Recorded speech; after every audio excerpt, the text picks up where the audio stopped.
Okay, so I'm making this quick video today about the recent No Kings protest and the military parade that happened on Donald Trump's birthday. A huge um, case study here because it literally happened on his birthday, June 4th, 2025. You could see his chart here. You could see all of the returns that he was having. Of course, it's not every day that you have an entire military parade in your honor, so it's definitely a huge day for him, right? I'll certainly never have that, so we can look at it from many different perspectives. Not the least of which is what he had hoped for and what actually happened. But again, all things considered, pretty rare event, and you can see in the chart here several things that we're going to be talking about with the transit of Mars and Ketu now both in Leo. Donald Trump's chart here also in Leo with Mars, and this whole thing that says Ketu, no, Kings, Leo.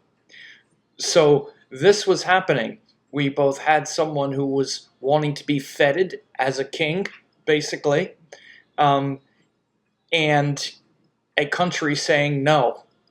And this basically plays in. I mean, not the whole country. Let's be fair. There's a portion of the country, maybe many who are watching this video, who think that I'm being just so mean and that I'm not seeing the whole picture. I am seeing the whole picture. I know there were people who thought it was the greatest thing ever and that they're happy that America is now returning to military parades and strongmen type leaders. And of course, the rhetoric around it was to celebrate the army, and that was definitely, the excuse, you might say, and also the literal, event that was the 250th birthday, let's say, of the army.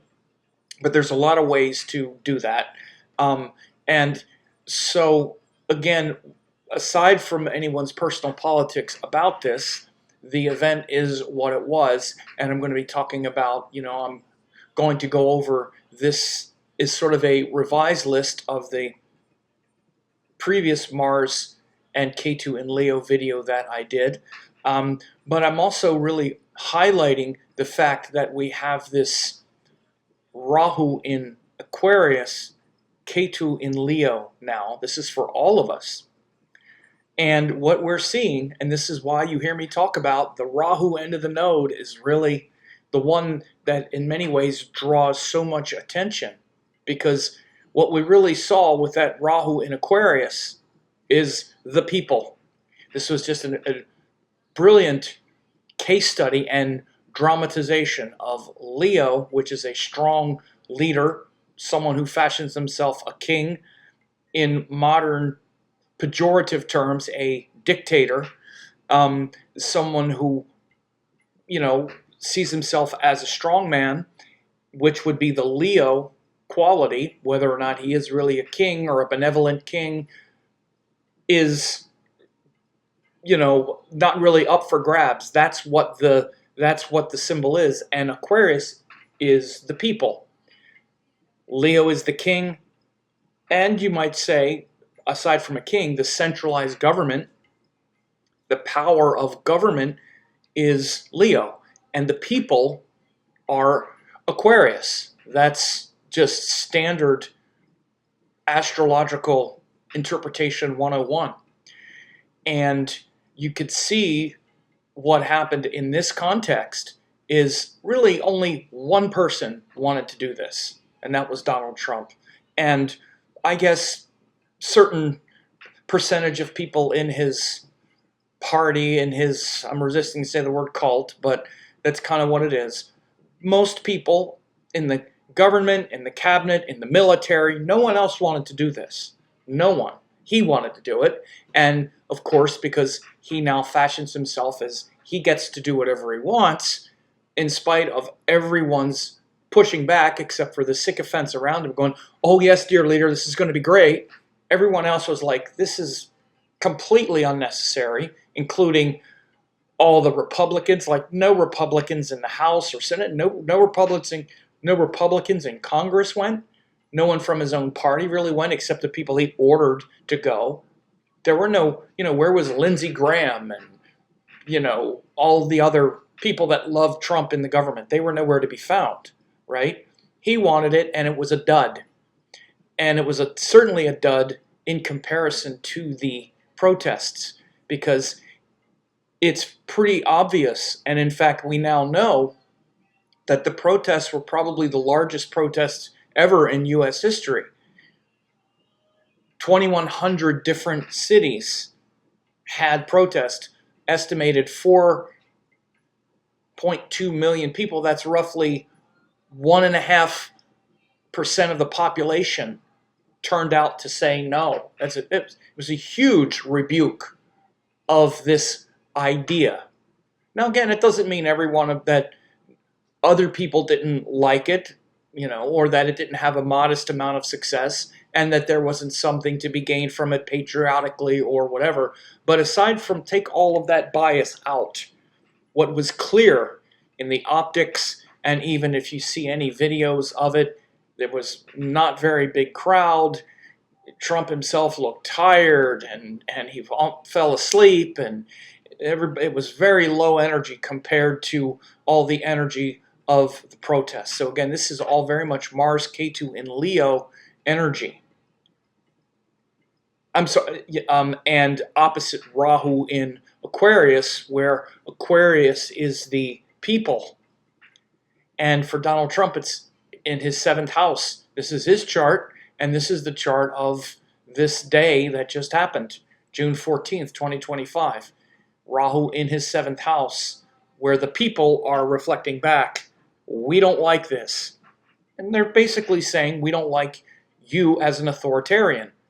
Now, Donald Trump could get the message and say, okay, maybe I need to stop being so authoritarian-like, and let's hope he does. And I do hope that he does.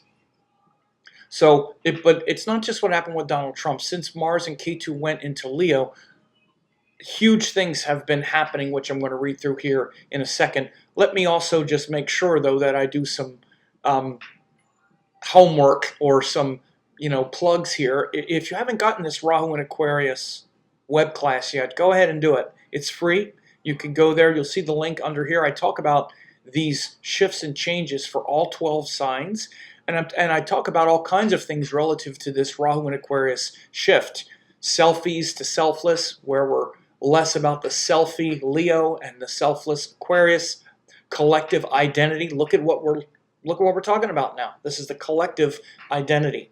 Do we want this kind of collective connection to each other with a strong man sitting there watching tanks roll by? Or do we want something that's more inclusive?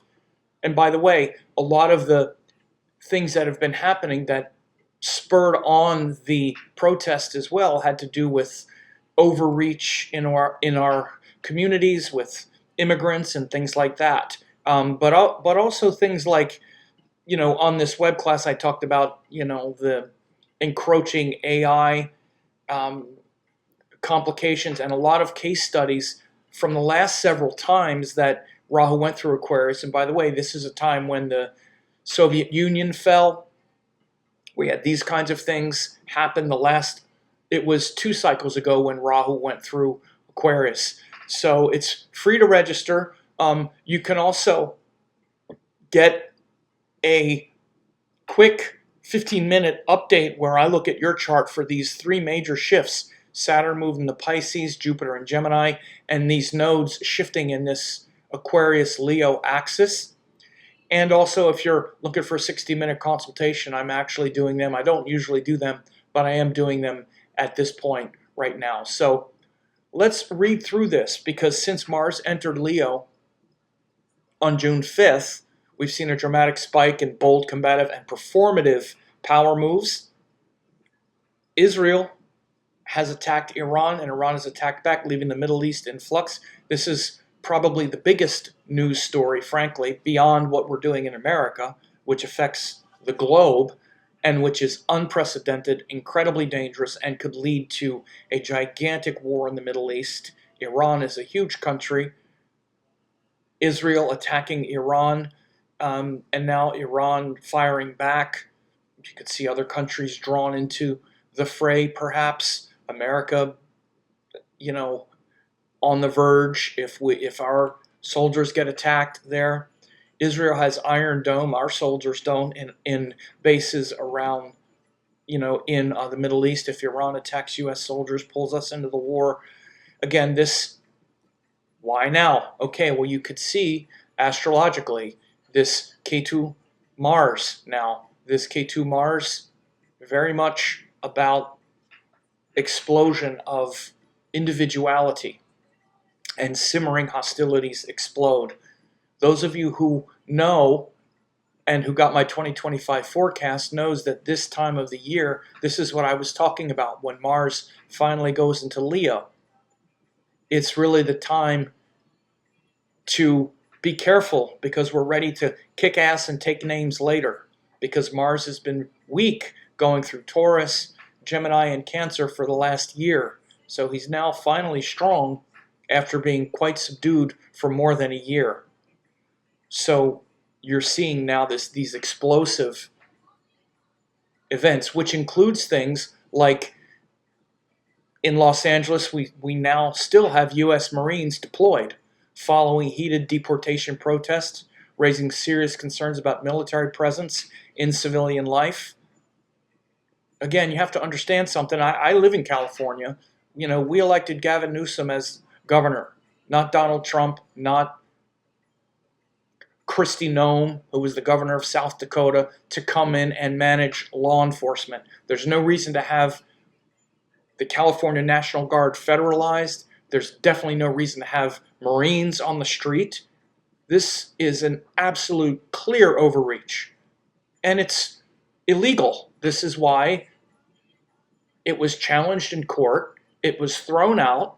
Now they've stayed the judgment, but it's clearly unconstitutional because there are criteria that have to be met in order for the president at the federal level to override the governor in order to federalize the National Guard for that state, and certainly to deploy Marines, American military doing law enforcement in a major U.S. city.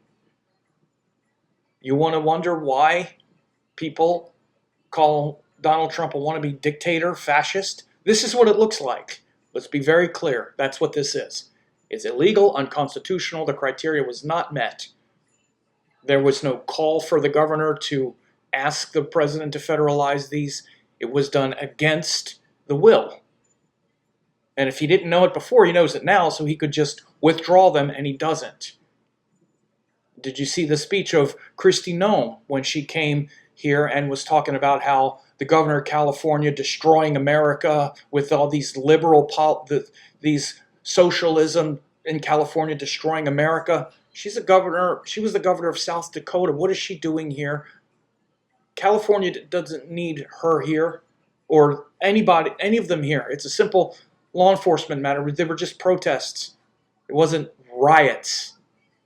No riots anywhere. So again, this is extreme overreach.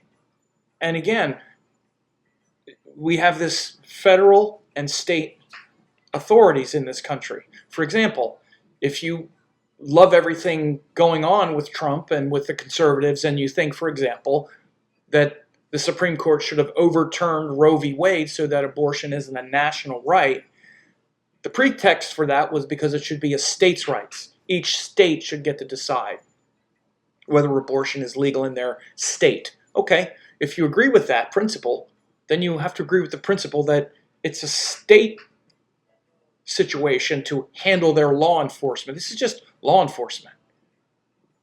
And one could argue very simply that Donald Trump has wanted to use military on citizens, which is exactly what he's doing right now, creating the pretext to use the military against the citizens in order to further this deportation. And the reason it was being protested is because when Donald Trump was running, he was saying he was going to deport criminals and deport.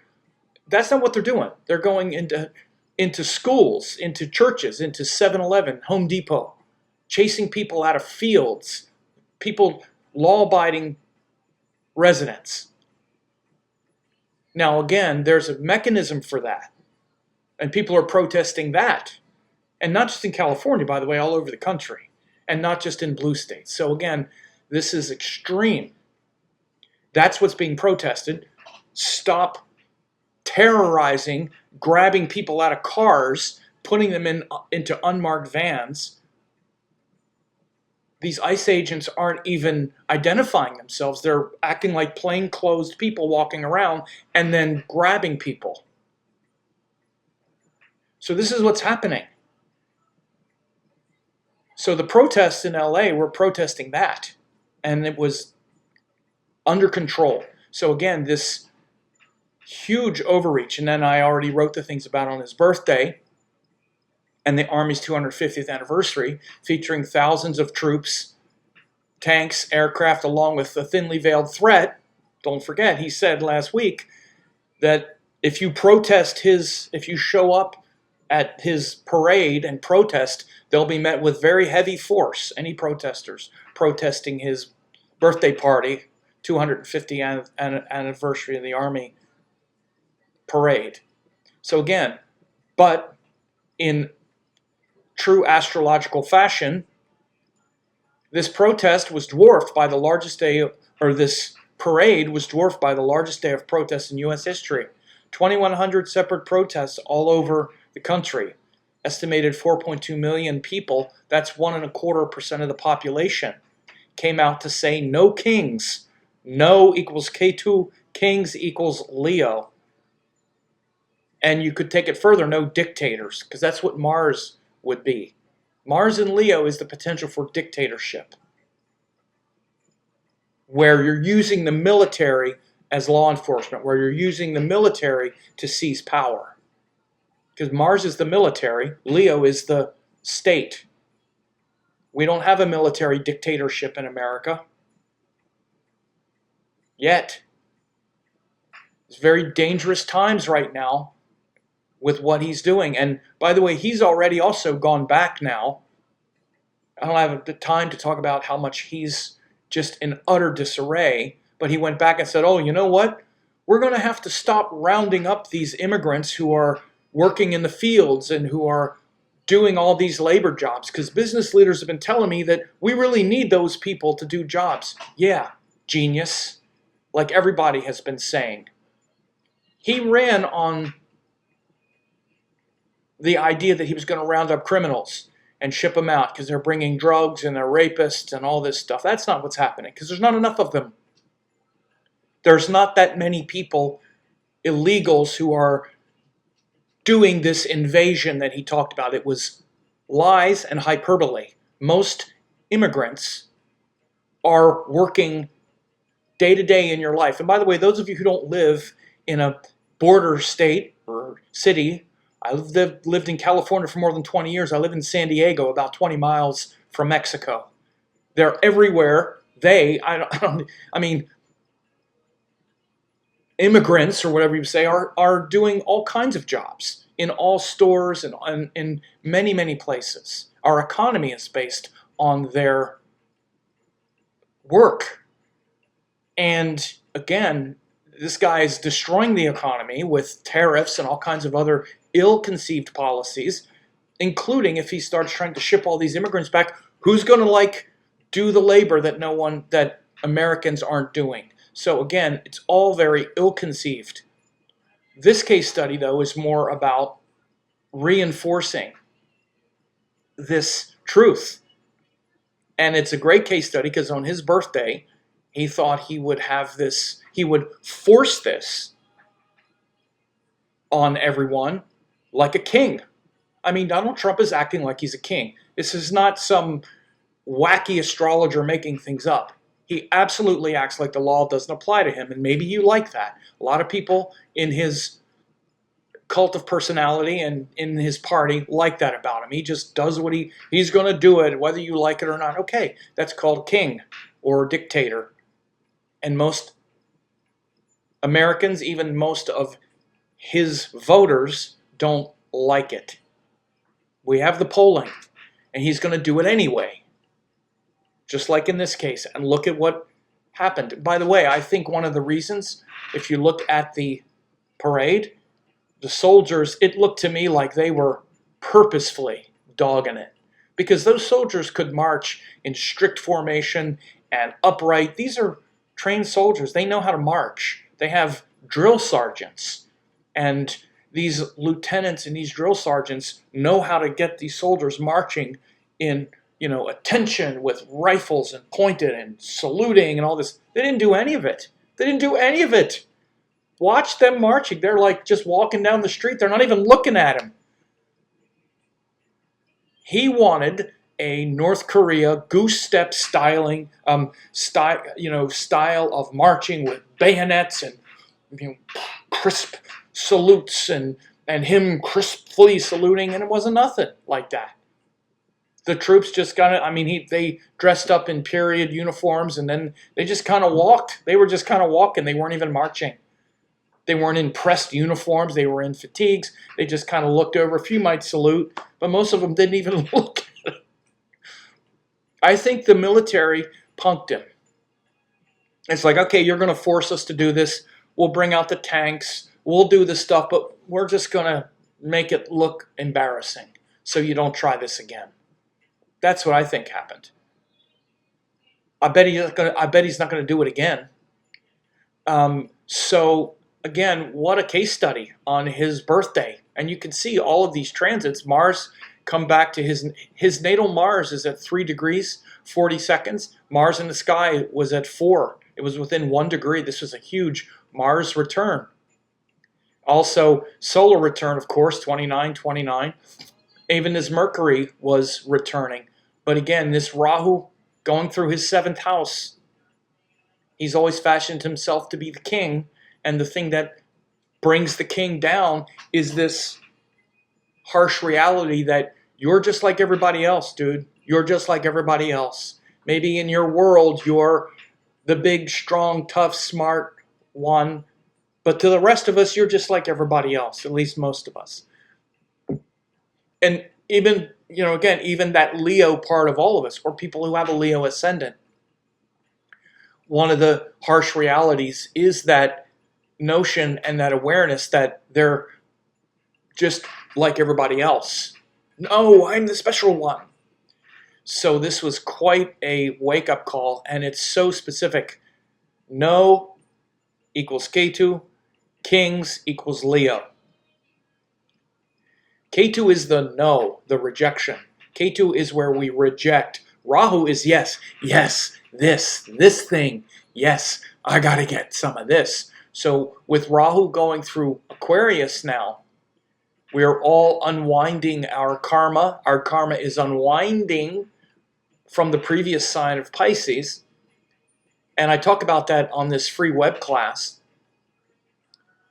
But I'm also talking about how this Rahu in Aquarius is affecting each of the 12 signs, including yours, because this Rahu in Aquarius is falling somewhere in your chart. Donald Trump, it's falling in his 7th house because he's Leo, which means this reflection back that says, sorry, but you're not the only one who's important. Sorry, you're not as important as you think. Everyone is important, is the most important person in their own life. You're not the center of everyone's attention and everyone's world. This is something that Leos need to look at. And so Ketu going through the 1st brings scrutiny on themselves. Rahu going through the 7th puts a focus on everyone else. So again, for every ascendant, this is what we're learning now. So again, this is the overview of what I talked about on that class. You can see the link below, and you can get it at samsspecials.com. That's still there. The replay is still up. And again, I also encourage people, you should have me spend a few minutes to talk about these shifts for you. Saturn just moved into Pisces end of March, and he'll be there until June 2027. Jupiter and Gemini expanding ideas May 15th until May 2026, and this nodal shift, Rahu in Aquarius, Ketu in Leo. And again, if you're also interested in getting a consultation, I don't usually do 60-minute consultations, but I'm doing some now. So we'll just leave it at that, and I hope this was helpful for you. Thanks for watching. Don't forget to like, comment, share, and subscribe to the channel.